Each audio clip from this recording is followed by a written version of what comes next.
નમસ્તે મિત્રો, હું છું નવરંગ સાયન અને સ્વાગત છે આપનું આઈ એમ ગુજરાતના અમેરિકા સ્પેશિયલ ન્યૂઝ બુલેટિનમાં.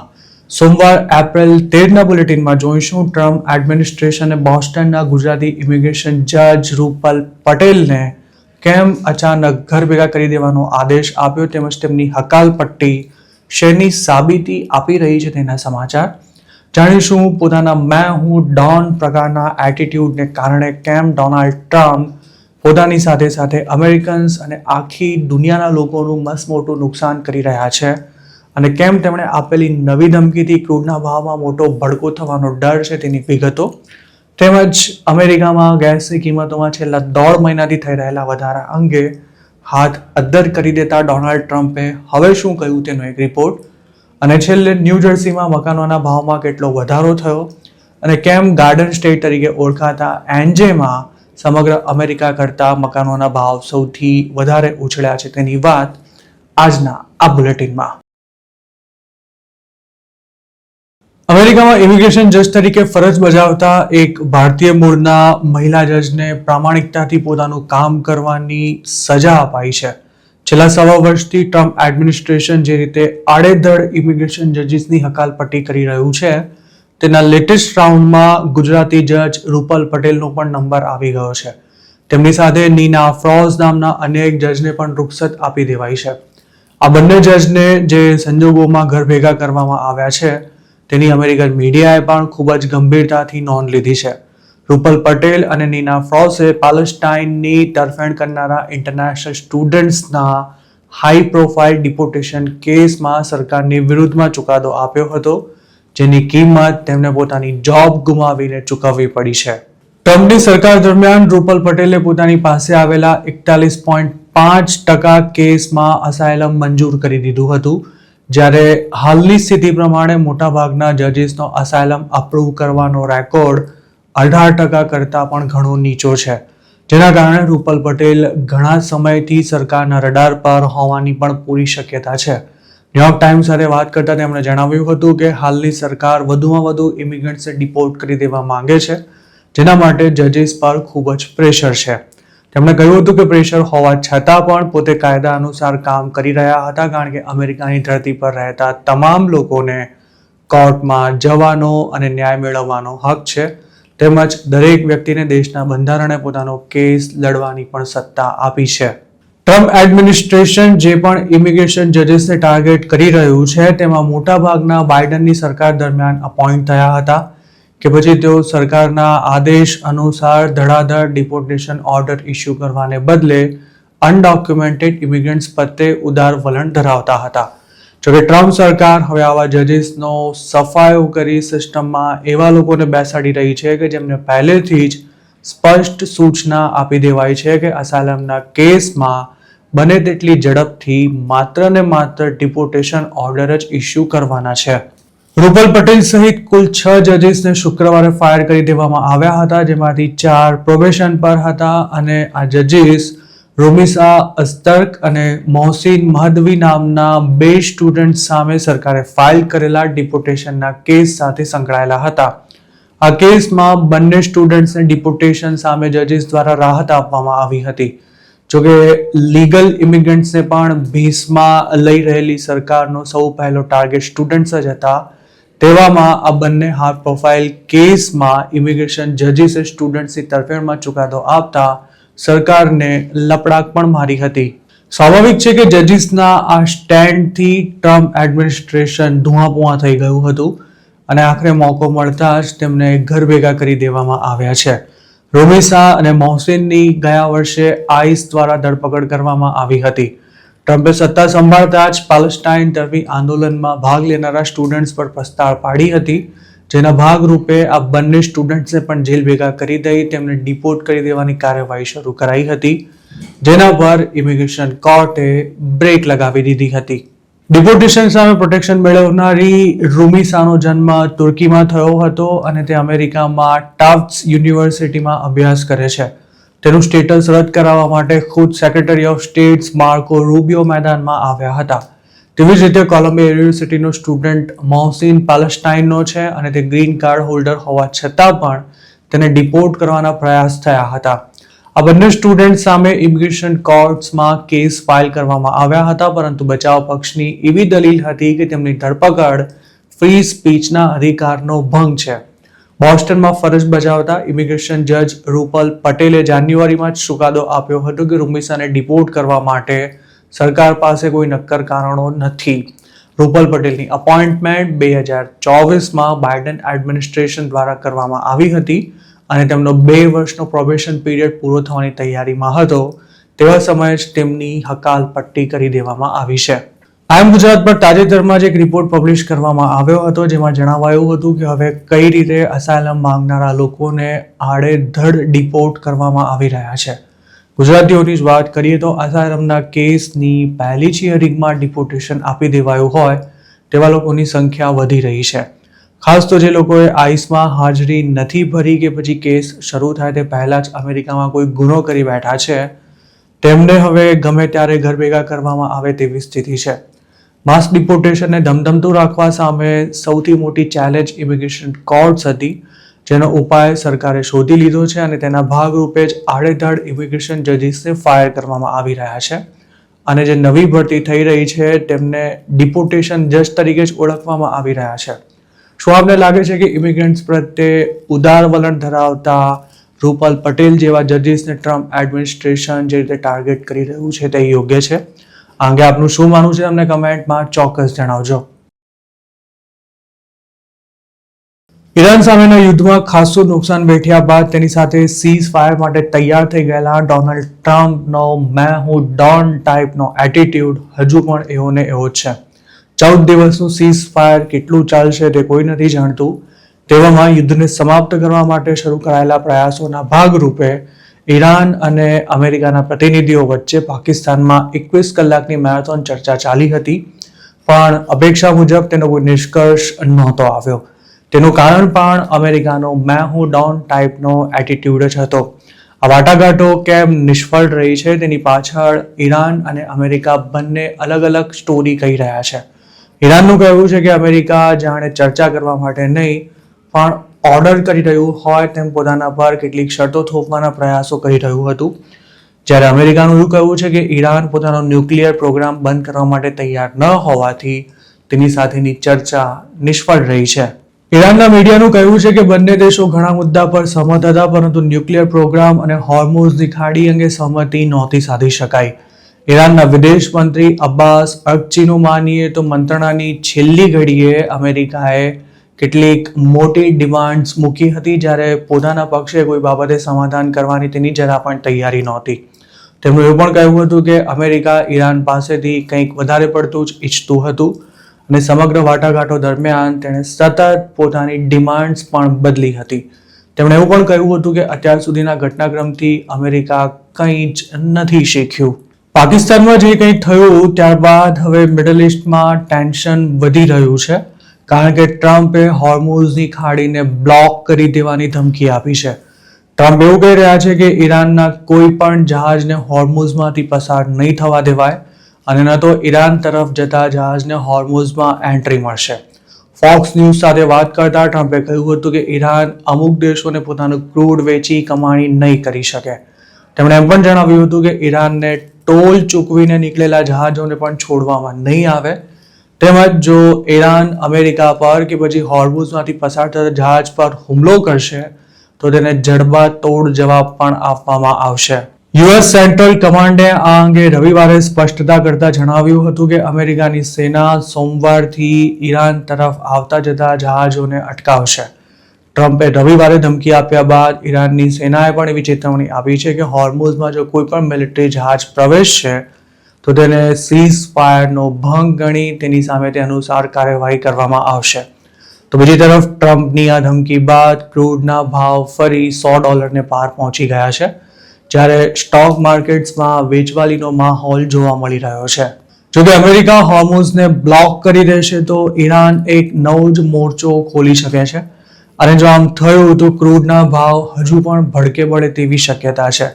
એક્સપર્ટ્સો માની તો હોર્મુઝમાં અમેરિકાની દાદાગીરી વધી જાય તો ઈરાન યમનમાં પોતાના સમર્થક હુથી દળો મારફતે રાતા સમુદ્રના બાબ અલ મંદેબ જળમાર્ગને બંધ કરાવી દેવાનો પ્રયાસ કરે તેવી શક્યતા છે. હોર્મુઝની માફક આ પણ એક સાંકડો દરિયાઈ માર્ગ છે જે સાઉદી માટે ખૂબ જ મહત્વનો છે અને ગલ્ફથી યુરોપ જતું ક્રૂડ આ જ રૂટ પરથી મોકલવામાં આવે છે. જો બાબ અલ મંદેબ બંધ થાય તો એનર્જી ક્રાઇસિસ વધુ ઘેરી બની શકે છે અને તેના માટે માત્ર ને માત્ર એટલે કે ડોનાલ્ડ જે ટ્રમ્પ જવાબદાર હશે.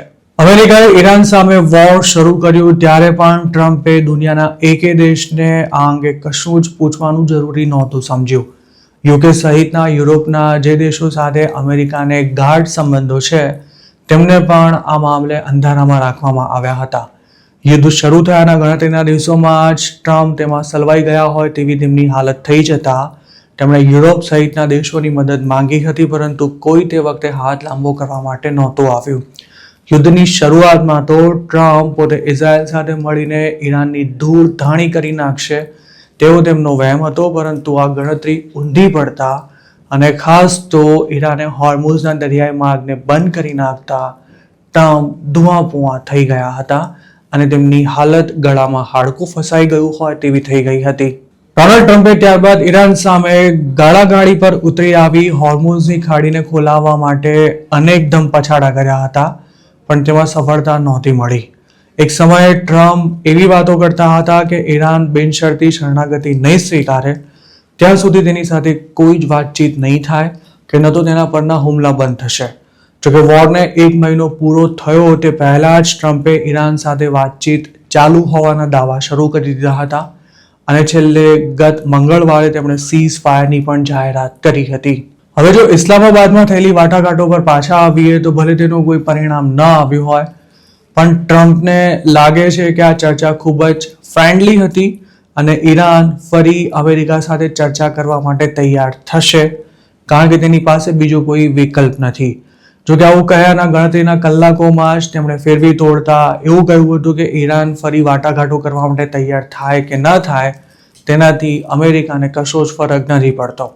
રવિવારે રાતે ફ્લોરિડાથી વોશિંગ્ટન પાછા ફરેલા ટ્રમ્પે પત્રકારો સાથે વાત કરતા આ સ્ટેટમેન્ટ આપ્યું હતું. આ યુદ્ધને કારણે ઈરાનને અત્યાર સુધીમાં $1 ટ્રિલિયન જેટલું નુકસાન થઈ ગયું હોવાનો અંદાજ છે અને તેની ઇકોનોમીની હાલત પણ મરણ પથારીએ પડી હોય તેવી છે. તો બીજી તરફ અમેરિકાએ પણ વોરમાં અબજો ડોલર્સનું નુકસાન વેઠવાની સાથે ડઝનબંધ સૈનિકો ગુમાવ્યા છે અને પોતાના સાથી દેશોનો વિશ્વાસ તોડ્યો છે, તેમજ ઘર આંગણે તેની પ્રજા મોંઘા ગેસોલિન અને ડીઝલથી પરેશાન છે. જોકે તેમ છતાંય બંનેમાંથી એકે દેશ પોતાની જીત છોડવા તૈયાર નથી અને તેનું પરિણામ તેમના નાગરિકોની સાથે સાથે આખી દુનિયા પણ ભોગવી રહી છે. અમેરિકન્સ છેલ્લા લગભગ 1.5 મહિનાથી જેના કારણે પરેશાન છે તે સમસ્યા પર ડોનાલ્ડ ટ્રમ્પે હવે હાથ અદ્ધર કરી નાખ્યા છે. ઈરાન વોર શરૂ થયું છે ત્યારથી અમેરિકામાં ફ્યુઅલની કિંમત કૂદકે ને ભૂસકે વધી રહી છે. સીઝ ફાયરને કારણે ગેસના ભાવમાં લાગેલી આગ થોડી શાંત થાય તેવી સંભાવના હતી, પણ હાલ તો તેના પર પણ પાણી ફરી વળતું દેખાઈ રહ્યું છે. ટ્રમ્પે પણ આ મામલે હાથ ખંખેરી નાખતા કહી દીધું છે કે ગેસના ભાવ નવેમ્બર 2026 પહેલા ઓછા નથી થવાના. આજ દરમિયાન મિડ ટર્મ ઇલેક્શન થવાનું છે, તેવામાં ટ્રમ્પે અત્યારથી જ પાણી પહેલા પાળ બાંધી લેવાના પ્રયાસ શરૂ કર્યા હોય તેવું લાગી રહ્યું છે. અત્યાર સુધી અમેરિકાના પ્રેસિડેન્ટ એવી વાતો કરતા હતા કે ગેસના ભાવમાં જે વધારો થયો છે તે થોડા દિવસોમાં ગાયબ થઈ જવાનો છે, પણ હવે પોતાના અગાઉના નિવેદનથી ફેરવી તોડતા ટ્રમ્પે અમેરિકાની પ્રજાને છેક નવેમ્બર 2026 સુધીનો લોટો પકડાવી પોતે છટકી જવાની તૈયારીઓ શરૂ કરી છે. ટ્રમ્પે રવિવારે ફોક્સ ન્યૂઝને એક ઇન્ટરવ્યૂ આપ્યો હતો જેમાં તેમણે જણાવ્યું હતું કે મિડ ટર્મ પહેલા ઓઇલ અને ગેસના ભાવ ઘટવા જોઈએ, પણ નવેમ્બર સુધી તો તેની કિંમત આટલી જ રહેશે અને તેમાં હજુ થોડો વધારો પણ થઈ શકે છે.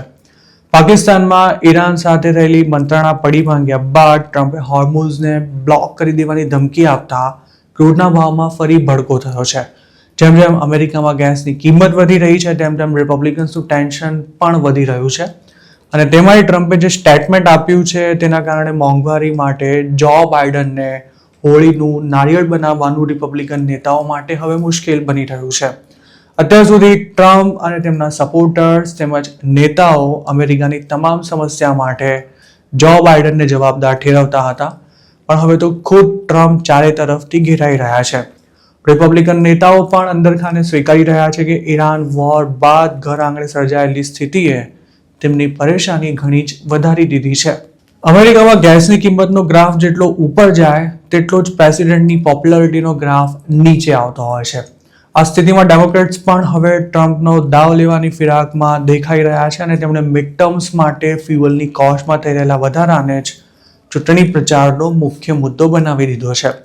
ડેમોક્રેટિક નેશનલ કમિટીના ચેરમેન કેન માર્ટિનનું અંગે કહ્યું છે કે જો ટ્રમ્પ અને જેડી વેન્સ મિડ ટર્મ સુધીમાં ગેસના ભાવ ન ઘટાડી શક્યા તો રિપબ્લિકન્સ ઘણી મોટી મુસીબતમાં મુકાઈ જવાના છે. એપ્રિલ 12ની સ્થિતિ અમેરિકામાં ગેસની એવરેજ નેશનલ પ્રાઇસ $4.13 પ્રતિ ગેલન હતી, જેમાં છેલ્લા 2 મહિનામાં $1નો વધારો થઈ ચૂક્યો છે. માર્ચ મહિનામાં ઓવરઓલ ઇન્ફ્લેશન રેટમાં 3.3%નો વધારો નોંધાયો હતો. તેમ છતાં વ્હાઇટ હાઉસ હજુ પણ એવા દાવા કરી રહ્યું છે કે આ બધું જ હંગામી છે. ગેસ પ્રાઇસ અંગે ટ્રમ્પે જે લેટેસ્ટ સ્ટેટમેન્ટ આપ્યું છે તે અંગે રિપબ્લિકન નીતિકારોનું એવું કહ્યું છે કે પ્રેસિડેન્ટ અત્યારથી જ લોકોની અપેક્ષાઓને ઓછી કરવા માટે મહેનત કરવામાં લાગી ગયા છે. પણ જો નવેમ્બર 2026 સુધીમાં ગેસનો ભાવ $4 થી $5 જેટલો રહ્યો તો મોટી સમસ્યા થવાની છે. તો બીજી તરફ જે કોંગ્રેસનલ ડિસ્ટ્રિક્ટ્સમાં બંને પક્ષો વચ્ચે કાંટાની ટક્કર છે ત્યાં રિપબ્લિકન નેતાઓ રવિવારે પણ એવી વાતો કરતા સાંભળવા મળ્યા હતા કે ગેસની કિંમત જલ્દી ઘટવાનું શરૂ થઈ જશે. પણ ખુદ પ્રેસિડેન્ટ જ જ્યારે આવું કંઈ નથી થવાનું તેવા અંદાજ વ્યક્ત કરી રહ્યા હોય ત્યારે કોના પર વિશ્વાસ મૂકવો તેને લઈને અમેરિકામાં પબ્લિક પણ મૂંઝવણ અનુભવી રહી છે. અમેરિકાના મોટાભાગના સ્ટેટ્સમાં મકાનોના ભાવ ઘટ્યા છે કે પછી સ્થિર થઈ ગયા છે, પણ ન્યૂ જર્સી તેમાં અપવાદ સાબિત થયું છે. પ્રોપર્ટી ડેટા ફર્મ કોટાલિટીએ પોતાના એક રિપોર્ટમાં જણાવ્યું છે કે ફેબ્રુઆરી 2026માં ન્યૂ જર્સીમાં મકાનોના ભાવમાં ગયા વર્ષની સરખામણીએ 6% જેટલો વધારો થયો હતો. આખા અમેરિકામાં માત્ર ન્યૂ જર્સીમાં જ મકાનોના ભાવમાં આટલો મોટો ઉછાળો જોવા મળ્યો છે તેવું પણ કોટાલિટીનું કહેવું છે. ફેબ્રુઆરી 2026માં અમેરિકામાં મકાનોના ભાવમાં એવરેજ માંડ 0.5% જેટલો વધારો થયો હતો, જેની સરખામણીએ ન્યૂ જર્સી ઘણું જ આગળ રહ્યું છે અને તેમાં નેવાકે અમેરિકાના 100 સૌથી મોટા મેટ્રો એરિયાઝને મકાનોના ભાવમાં થયેલા વધારાની બાબતે પાછળ રાખી દીધા છે. આ ગાળા દરમિયાન નેવાકમાં પ્રોપર્ટીની કિંમતોમાં 6.7% જેટલો વધારો નોંધાયો હતો. ગાર્ડન સ્ટેટ તરીકે ઓળખાતા ન્યૂ જર્સીમાં એવા લોકોની સંખ્યા વધી રહી છે કે જેઓ ન્યુયોર્ક સિટી અને મેનહેટનમાં જોબ કરે છે પણ ત્યાં રહેવાનું અફોર્ડ કરી શકે તેમ નથી. આ જ કારણે ન્યૂ જર્સીમાં મકાનોની ડિમાન્ડ વધતા તેમની કિંમતોમાં વધારો થયો હોવાનું એક્સપર્ટ્સનું કહેવું છે. આ ઉપરાંત ન્યૂ જર્સીમાં ફાઇનાન્સ, ફિનટેક ફર્મ્સ, ફાર્મા તેમજ બાયોટેક કંપનીઓની મજબૂત હાજરી હોવાથી રિયલ એસ્ટેટમાં ડિમાન્ડ સતત જળવાયેલી રહે છે.